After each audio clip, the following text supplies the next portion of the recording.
You know you've got health anxiety when you find yourself stuck in this loop of constantly checking any symptoms or any feelings that you've got. You immediately go to Dr. Google looking for reassurance that what you feel isn't some awful disease, but during your research you find more evidence to support what it might just be.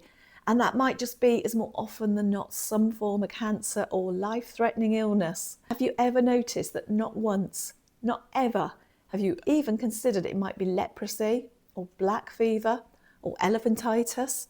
And the trouble is, by constantly checking your symptoms on Google, you never get the reassurance that you want. It just makes your heart start pounding and your stomach churns, you feel sick and you shake. So how does health anxiety start? Well, sometimes it can begin with a medical scare. So maybe you got some symptoms and you were rushed to hospital and something was wrong. And then after that, it sets off your health anxiety. Or maybe you watch someone you love become seriously ill. Maybe you had to help care for them during this illness.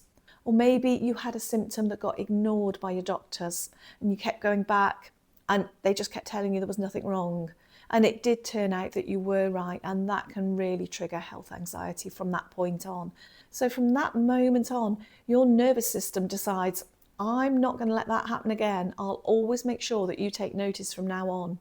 Whatever the trigger was, your brain made a link that body sensations can equal a threat. And once that link's in place, it starts scanning, constantly trying to make sense of what might be wrong. And that's down to a part of the brain called the amygdala. It's basically your internal alarm system. And it doesn't work with logic, it works with patterns and survival.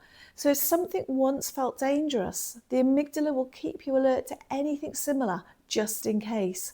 So even a harmless symptom like a flutter in your chest, which we all get, or a tight stomach, can feel like something's terribly wrong. But here's the good news, the brain can change. That threat response, well, you learned it. And anything that's learned can be unlearned. Not by forcing yourself to ignore it or pretending that you're not scared, but by gradually helping your nervous system feel safe again.